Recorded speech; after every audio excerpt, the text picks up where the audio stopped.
Hello friends. भारतीय इतिहास पाठ्यक्रम में हम कंपनी के अधीन गवर्नर जनरल के बारे में पढ़ रहे थे। तो हमने कंपनी के अधीन गवर्नर जनरल के 2 पार्ट पढ़ लिए हैं। अब यह तीसरा पार्ट है। 2 पार्ट तक हमने रॉबर्ट क्लाइव से लॉर्ड लॉर्ड एल्गिन तक पढ़ लिया है। ठीक है। एल्गिन सेकंड तक हमने पढ़ लिया है। हम लॉर्ड कर्जन से स्टार्ट करेंगे। और उससे पहले मैं आपको बता दूं कि एसएससी बैंक और रेगुलेटरी बॉडी का यहाँ पर कंप्लीट कोर्स अपडेटेड वर्जन में पूरा यहाँ पर मिलेगा। अब मैं कुछ ही टाइम में बैंकिंग इंटरव्यू की प्रिपरेशन के लिए भी यहाँ पर प्लेलिस्ट बनाऊंगा। तो मुझसे जुड़े रहिए ताकि आपके लिए एग्जाम क्वालिफाई करना आसान हो सके। कर्जन के बारे में, जिनका कार्यकाल 1899 से 1905 तक रहा। लॉर्ड कर्जन 1899 से 1905 तक भारत के वायसराय रहे और इस पद पर आने वाले सबसे कम उम्र के वायसराय थे। 39 की एज में इन्होंने वायसराय का पद धारण किया था। उनके कड़े प्रशासनिक सुधार व 1905 के जो बंगाल विभाजन है वह उनके काल में ही हुआ था। तो कलकत्ता में विक्टोरिया मेमोरियल हॉल का निर्माण किसने करवाया था? लॉर्ड कर्जन ने करवाया था। विक्टोरिया मेमोरी हॉल का निर्माण करवाया। और 1905 में बंगाल विभाजन भी लॉर्ड कर्जन के ही कार्यकाल में रहा। तो जो बंगाल का विभाजन था उसको प्रशासनिक सुविधा का तर्क देकर बंगाल को पूर्वी व पश्चिमी, ईस्ट और वेस्ट हिस्से में बांट दिया था। और इसका उद्देश्य राष्ट्रवाद को कमजोर करना था, जिसके कारण देश भर में 3 स्वदेशी आंदोलन भड़क उठे थे, जिसके बारे में हम आगे चर्चा करेंगे। ठीक है। तो बंगाल विभाजन लॉर्ड कर्जन के कार्यकाल में हुआ था, राष्ट्रवाद को कमजोर करने के लिए, राष्ट्रवाद को दबाने के लिए। इन्होंने प्रमुख आयोग की स्थापना की, जिसमें से प्रमुख है सिंचाई आयोग, अकाल आयोग, पुलिस आयोग और विश्वविद्यालय आयोग। भारतीय विश्वविद्यालय अधिनियम 1904 के तहत यह आयोग स्थापित किया गया। विश्वविद्यालय आयोग का उद्देश्य शिक्षा व सरकारी नियंत्रण बढ़ाने और उच्च शिक्षा संस्थानों में राष्ट्रवाद को दबाने के लिए इस कानून का निर्माण किया गया था। भारतीय विश्वविद्यालय अधिनियम 1904 का निर्माण शिक्षा और सरकारी नियंत्रण बढ़ाने और उच्च शिक्षा संस्थानों में राष्ट्रवाद को दबाने के लिए इस कानून का निर्माण किया गया था। प्राचीन स्मारक संरक्षण अधिनियम 1904 का गठन किया गया था, जिसमें पुरातात्विक स्थलों का संरक्षण किया गया था, उनकी मरम्मत करवाई गई थी। अब हम लॉर्ड कर्जन के बाद में जाएंगे लॉर्ड मिंटो पर। लॉर्ड मिंटो सेकंड पर जाएंगे। लॉर्ड मिंटो सेकंड 1905 से 1910 तक भारत के वायसराय रहे।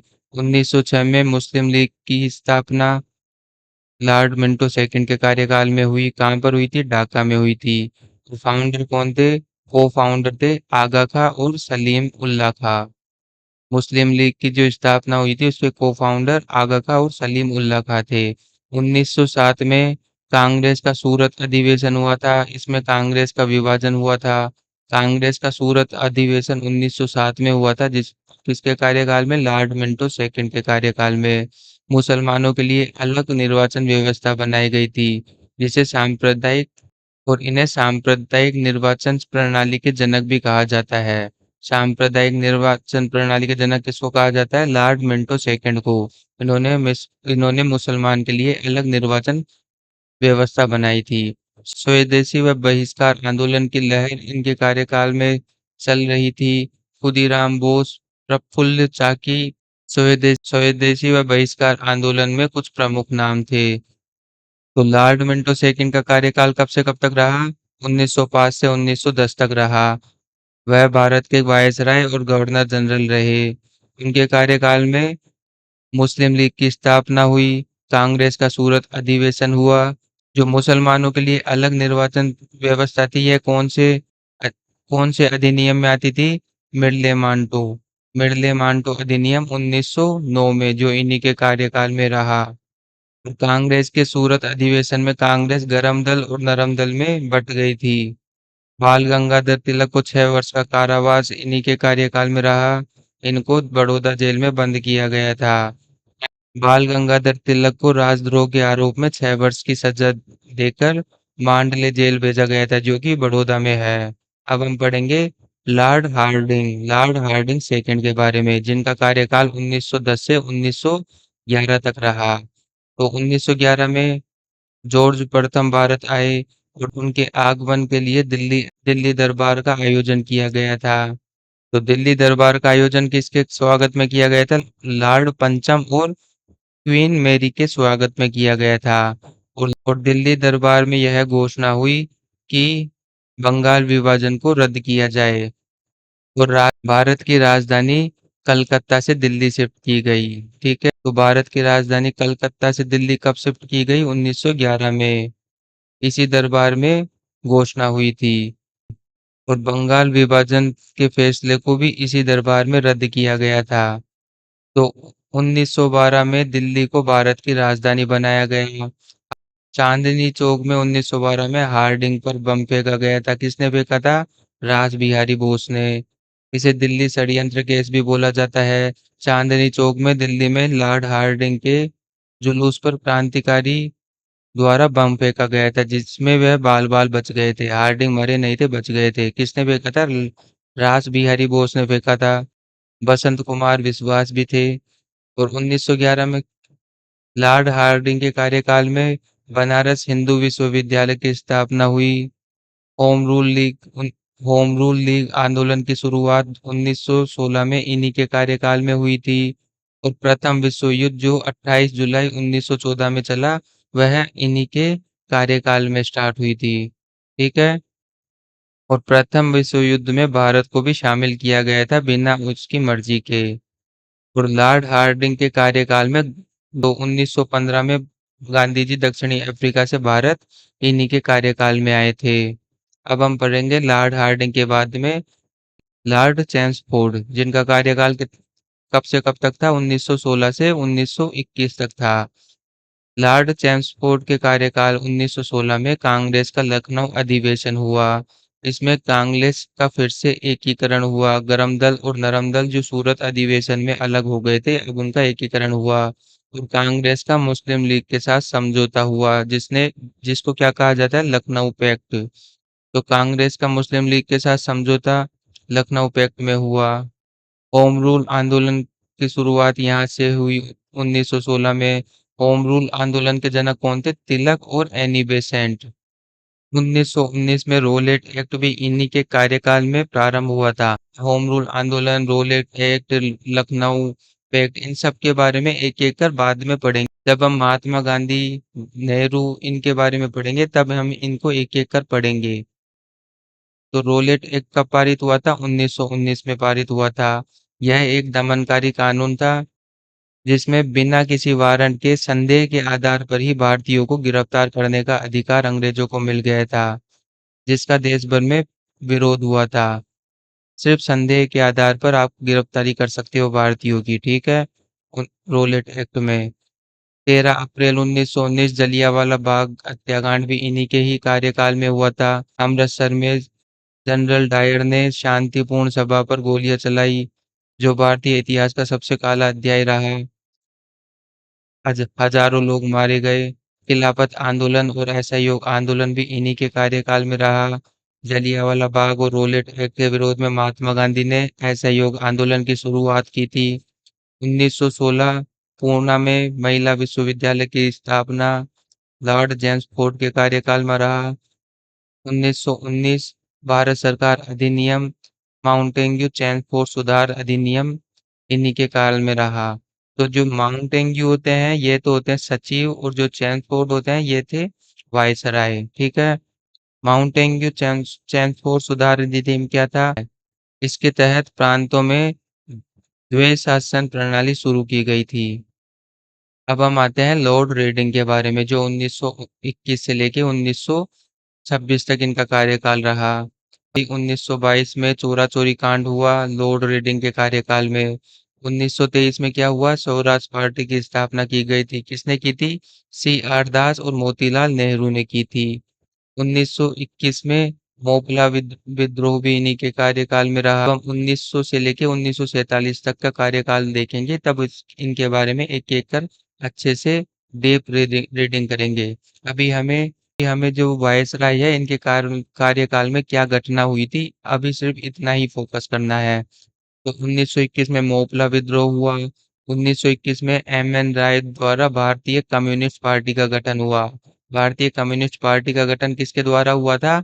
एम.एन. राय के द्वारा। 1923 में स्वराज पार्टी की स्थापना हुई सी आर दास और मोतीलाल नेहरू के द्वारा। 1922 में चोरा चोरी कांड हुआ। 1925 में काकोरी ट्रेन ट्रेन एक्शन हुआ था। ठीक है, भारतीय क्रांतिकारियों ने ट्रेन लूटी थी।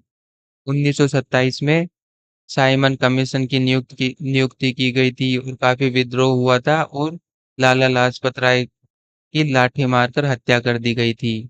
तो 1927 में साइमन कमीशन की नियुक्ति हुई। ठीक है, अब हम लॉर्ड रीडिंग के बाद में लॉर्ड इरविन पर आते हैं, जिनका कार्यकाल 1926 से लेकर 1931 तक रहा। फरवरी 1928 में क्या रहा? साइमन कमीशन बम्बई पहुंचा। साइमन गो बैक के नारे लगाए गए। 1929 में लाहौर अधिवेशन में पूर्ण स्वराज्य का प्रस्ताव रखा। तो पूर्ण स्वराज्य का सबसे पहले प्रस्ताव कहाँ पर रखा? लाहौर अधिवेशन 1929 में। 1930 में दांडी मार्च, जिसे नमक आंदोलन भी कहा जाता है, 19 मई 1930 में सविनय अवज्ञा आंदोलन रहा। नवंबर 1930 में प्रथम गोलमेज सम्मेलन में कांग्रेस ने भाग नहीं लिया था। और जो गोलमेज सम्मेलन थे यह लंदन में हो रहे थे। और उस टाइम पे लॉर्ड इरविन भारत के वायसराय थे। अच्छा, हमें तीनों गोलमेज सम्मेलन में किसने पार्टिसिपेट किया था? कमेंट बॉक्स में लिख के बताइए कि तीनों गोलमेज सम्मेलन में किसने पार्टिसिपेट किया था। और गोलमेज सम्मेलन जिसके अध्यक्ष कौन थे? मैकडोनाल्ड। और सितंबर से दिसंबर 1931 तक द्वितीय गोलमेज सम्मेलन भी हुआ इन्हीं के कार्यकाल में। द्वितीय गोलमेज सम्मेलन में महात्मा गांधी और लॉर्ड इरविन के बीच में सुलह हुई थी और महात्मा गांधी ने कांग्रेस की तरफ से द्वितीय गोलमेज सम्मेलन में भाग लिया था, लेकिन बात वहां पर बनी नहीं थी। ठीक है, तो हम एक बार रीडिंग कर लेते हैं। Short reading. ट्रांसपोर्ट के कार्यकाल में लखनऊ समझौता, रोलेट एक्ट और जलियांवाला बाग हत्याकांड हुआ। रीडिंग के कार्यकाल में चोरा चोरी और स्वराज पार्टी। इरविन के कार्यकाल में पूर्ण स्वराज्य, दांडी मार्च और गोलमेज सम्मेलन हुआ। अब हम पढ़ेंगे वेलिंगटन। लॉर्ड वेलिंगटन, जिनका कार्यकाल 1931 से 1936 तक रहा। द्वितीय गोलमेज सम्मेलन में कांग्रेस ने भाग लिया, जिसका प्रतिनिधित्व महात्मा गांधी ने किया। तो सितंबर से दिसंबर 1931 तक द्वितीय गोलमेज सम्मेलन रहा, जिसमें कांग्रेस की तरफ से महात्मा गांधी ने भाग लिया था लॉर्ड वेलिंगटन के शासनकाल में। उस टाइम पर जो वायसराय थे वो लॉर्ड वेलिंगटन थे। अगस्त 1932 में सांप्रदायिक पंचांग की घोषणा हुई, जिसमें रैमजे मैकडोनाल्ड, जो गोलमेज सम्मेलन की अध्यक्षता कर रहे थे, ने विभक्त पंचांग की घोषणा की, जिसमें दलितों को हिंदू से अलग मानकर उन्हें अलग प्रतिनिधित्व देने को कहा। दलितों को अलग प्रतिनिधित्व देने को कहा।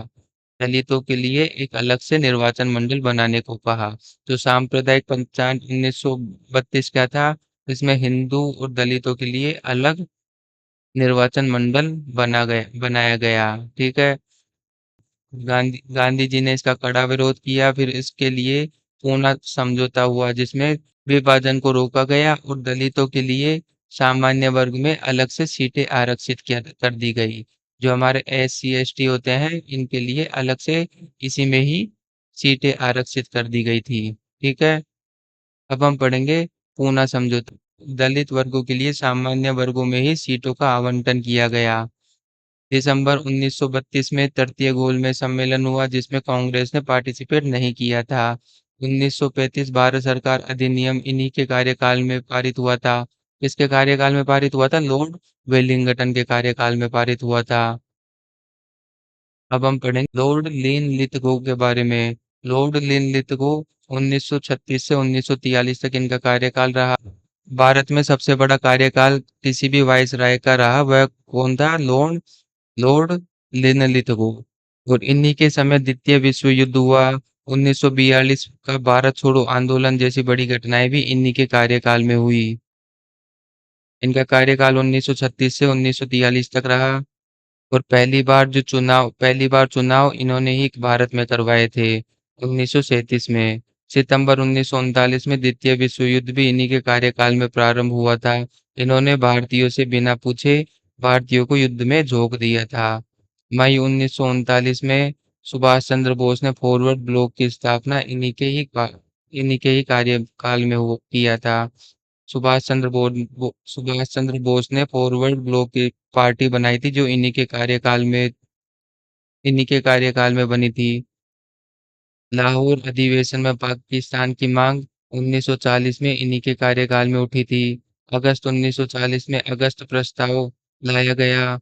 अगस्त 1942 में क्रिप्स मिशन भी लाया गया और अगस्त 1942 में भारत छोड़ो आंदोलन भी लाया गया। तो इन्हीं के काल में हुआ था यह सब। भारत छोड़ो आंदोलन गांधी जी ने शुरू किया था और बंगाल में इन्हीं के कार्यकाल में 1943 में भयंकर अकाल भी पड़ा था।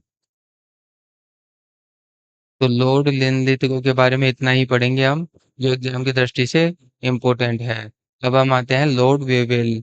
लॉर्ड वेवेल का कार्यकाल 1944 से 1947 तक रहा। शिमला समझौता इन्हीं के कार्यकाल में हुआ जो 1945 में रहा, जिसका उद्देश्य वायसराय परिषद का पुनर्गठन करना था। वेवेल योजना शिमला समझौता वेवेल योजना पर चर्चा के लिए था, जिसके बारे में हम बाद में पढ़ेंगे।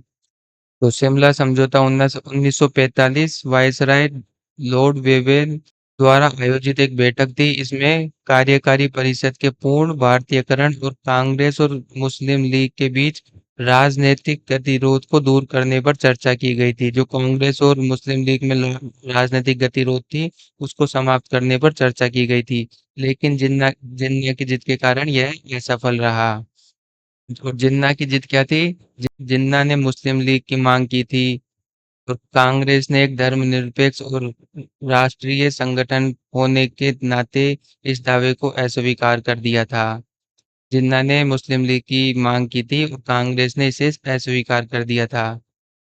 और कैबिनेट मिशन 1946 इन्हीं के कार्यकाल में हुआ, जिसका उद्देश्य क्या था? शांतिपूर्ण सत्ता हस्तांतरण और संविधान सभा का मार्ग प्रशस्त करना था।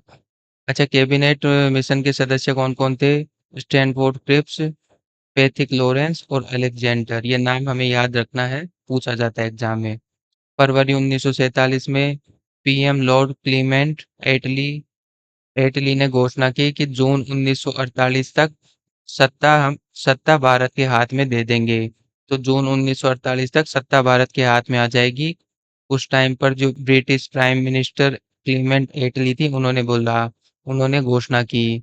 फिर आता है लॉर्ड माउंटबेटन के ऊपर, जो जो स्वतंत्र भारत के तो पहले गवर्नर जनरल थे, जिन्हें वायसराय कहा जाता है। अंग्रेजों के लास्ट लास्ट वायसराय थे। ठीक है। तो 15 अगस्त 1947 भारत पूर्ण रूप से स्वतंत्र हो गया। भारतीय स्वतंत्रता विधेयक प्रस्तुत किया गया 3 जून को, जिसे माउंटबेटन प्लान भी कहा जाता है। और इन्हीं के कार्यकाल में भारत पाकिस्तान विभाजित हुआ। भारत पाकिस्तान विभाजन की घोषणा की गई। ठीक है। तो हमने क्या पढ़ा?